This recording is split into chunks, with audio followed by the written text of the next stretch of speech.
Kuya, ano pong pangalan niyo?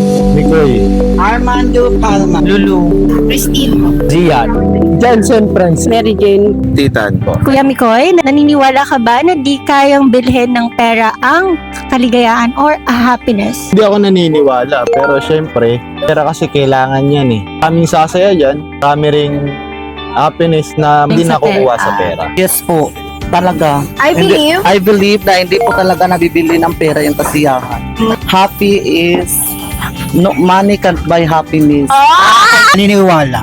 Kasi ang pera, nawawala ang happiness in deep inside yun. From the bottoms of the Amygdala. heart. Yes. Hindi naman, kasi kahit malit na bagay, usually, kaya natin maging maligaya.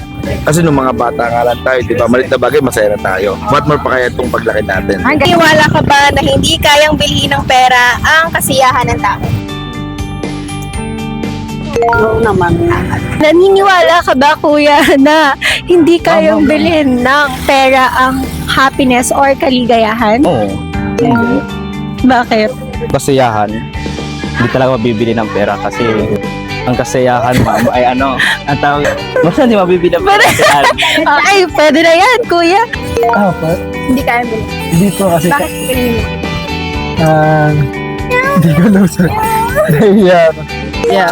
Dati naman, mga bata pa tayo, wala tayong pera, ganun, nabubuhay naman tayo ng walang gadget, ganyan, walang pera. Naglalaro-laro lang tayo, mga sinaunang ano baga. So, pag wala ka nakuha ang pera ngayon, okay lang sa'yo. Okay lang naman po. Talaga? May work na. Okay na, tara na.